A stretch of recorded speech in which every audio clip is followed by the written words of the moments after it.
ಚಂದ್ರಗ್ರಹಣ ಹಿನ್ನೆಲೆ ಗವಿಗಂಗಾಧರ ದೇವಸ್ಥಾನವು ಬಂದಿರುತ್ತೆ. ಗವಿಗಂಗಾಧರ ಸ್ವಾಮಿ ದೇವಸ್ಥಾನಕ್ಕೆ ಅಪಾರ ಸಂಖ್ಯೆಯಲ್ಲಿ ಭಕ್ತಾದಿಗಳು ಬರ್ತಾ ಇರ್ತಾರೆ ಪ್ರತಿನಿತ್ಯ. ಹಾಗಾಗಿ ನಾಳೆ ಇರುತ್ತಾ ಇಲ್ವಾ ಅನ್ನೋ ಒಂದು ಗೊಂದಲದಲ್ಲಿ ಭಕ್ತಾದಿಗಳು ಇರ್ತಾರೆ. ಸೊ ಅದರ ಬಗ್ಗೆ ಮಾಹಿತಿಯನ್ನು ನೋಡ್ತಾ ಹೋಗೋದಾದರೆ ನಾಳೆ ಮಧ್ಯಾಹ್ನ 12:30ರಿಂದ ಸಂಜೆ 7:30ರವರೆಗೆ ಬಂದಿರುತ್ತೆ.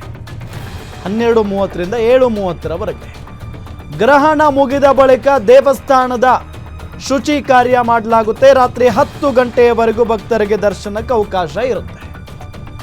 ದೇಗುಲದಲ್ಲಿ ಲೋಕ ಕಲ್ಯಾಣಕ್ಕಾಗಿ ಗ್ರಹಣ ಶಾಂತಿ ಹೋಮವನ್ನ ಮಾಡಲಾಗುತ್ತೆ. ಮಾರ್ಚ್ 4ರಂದು ಗ್ರಹಣ ಶಾಂತಿ ಹೋಮವನ್ನ ನಡೆಸುವುದಕ್ಕೆ ಸಿದ್ಧತೆಯನ್ನ ಮಾಡಿಕೊಳ್ಳಲಾಗಿದೆ. ಚಂದ್ರಗ್ರಹಣ ಹಿನ್ನೆಲೆ ಗವಿಗಂಗಾಧರ ಸ್ವಾಮಿ ದೇವಸ್ಥಾನವೂ ಕೂಡ ಬಂದಿರುತ್ತೆ. ದೇವಸ್ಥಾನವು ಬಂದ್ ಆಗುವ ಟೈಮ್ ನಾಳೆ ಮಧ್ಯಾಹ್ನ 12:30. 12:30ರಿಂದ ಸಂಜೆ 7:30ರವರೆಗೆ ಭಕ್ತಾದಿಗಳಿಗೆ ದೇವಸ್ಥಾನಕ್ಕೆ ಪ್ರವೇಶ ಇರೋದಿಲ್ಲ. ಯಾಕೆ ಅಂತ ಅಂದರೆ ದೇವಸ್ಥಾನದ ಬಾಗಿಲುಗಳು ಬಂದ್ ಆಗಿರುತ್ತವೆ.